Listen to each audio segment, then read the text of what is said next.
What if the universe isn't what we think it is? What if reality itself, you, me, the stars, everything, is actually built on a kind of hidden geometric code, like a crystal? It's a pretty wild idea, so let's just dive right in. Okay, so it all starts with this one question that, honestly, messes with everything we thought we knew. What if the Big Bang wasn't the real beginning? What if it was just one event in a much, much bigger story? And what if our whole universe is just an object, maybe a single particle, that was around long before it ever started expanding? So if that's true, it changes everything. It means the expansion of our universe isn't some big explosion from the inside. Nope, it's a reaction to something that happened on the outside. We're talking about a cosmic car crash, a collision with another universe. All right, let's break this down. You've probably heard the old analogy, right? The universe is like an expanding balloon. But this new theory says, hang on, think about it differently. Instead of a balloon, picture the whole universe as a single quantum particle. The Big Bang wasn't an explosion, it was the moment that particle got stuck at a single point. And all this cosmic expansion we see, that's just its probability cloud, its quantum wave packet, spreading out over time. Kinda cool, right? And what's amazing is that right out of the gate, this idea tackles one of the biggest headaches in all of physics: dark energy.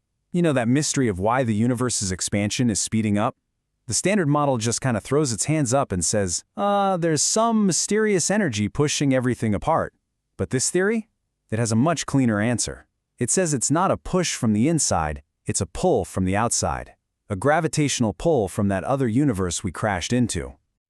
This whole concept has a name, by the way. It's called the ekpyrotic universe model. And it doesn't just solve dark energy, it also takes care of the flatness problem.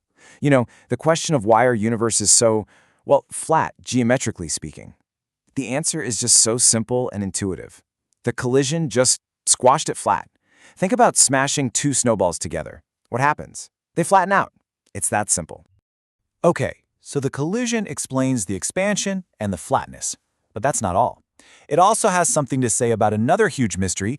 Why is gravity so incredibly weak?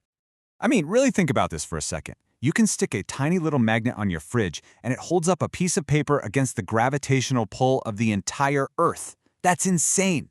Gravity is just bizarrely, almost comically, weak compared to the other forces of nature. So, why? And the answer this theory gives is just so elegant. Gravity isn't actually weak at all. The reason it seems weak is because we're only feeling a tiny little bit of it. The rest of it, it's literally leaking out of our universe. So how can gravity leak? Well, some models in physics, like the Randall-Sundrum model, imagine that gravity is made of these little closed strings. Now, all the other stuff, matter, light, is made of open strings that are basically anchored to our universe. They're stuck here. But gravity's closed strings, they're not tied down. They can just drift off into that higher dimensional space, that gap between our universe and the other one. All right, so we've got a universe that's the result of a collision, and its gravity is leaking. But what's the universe itself? What's its actual structure? This is where we get to the real heart of it all, a kind of secret geometric code that seems to be the blueprint for reality.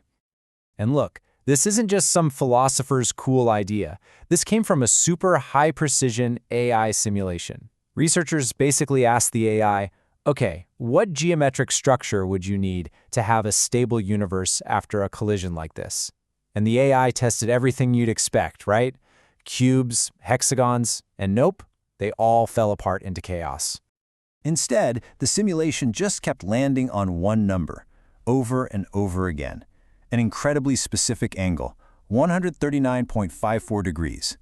The AI figured out that this is the magic number, the fundamental constant you need for a stable universe. You could almost call it the universe's secret code. So what in the world does that number mean? Well, it's almost a perfect match for the internal angle of a nonagon. That's a 9-sided shape.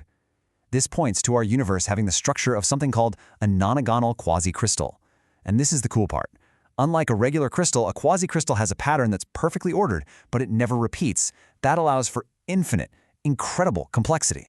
So what this is telling us is that space-time isn't some smooth, bendy fabric like we usually imagine. No, it's more like a rigid, maybe even pixelated lattice.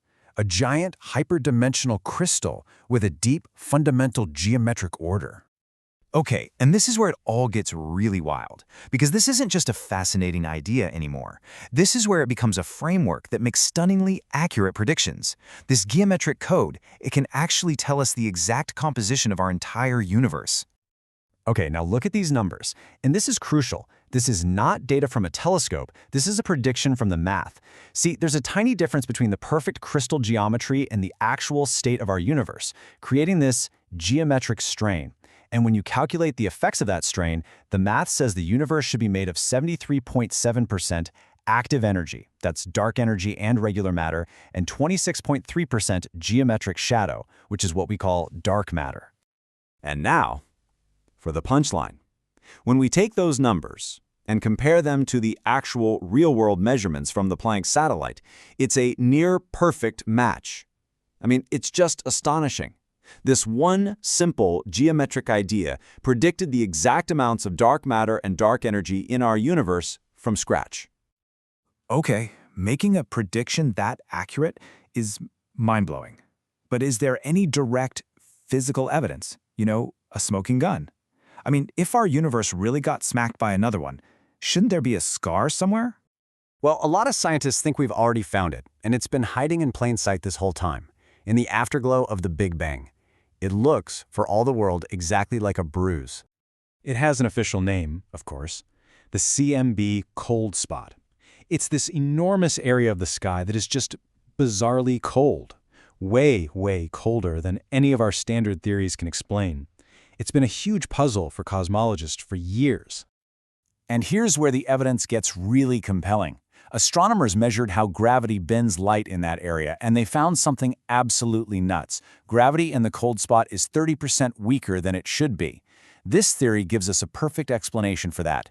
That's the point of impact. It's the crack in the crystal. It's where gravity is leaking out the fastest. So all of this leads us to one final point.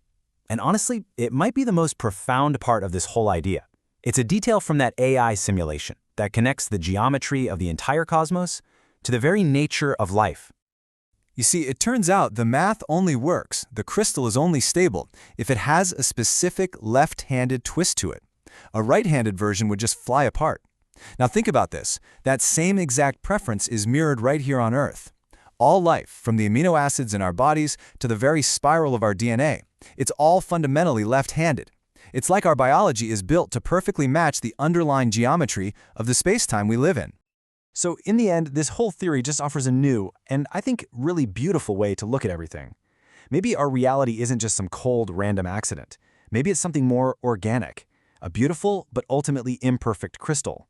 And maybe our whole existence is defined by that constant tension, that strain between what the universe is and the more perfect shape it's always trying to become.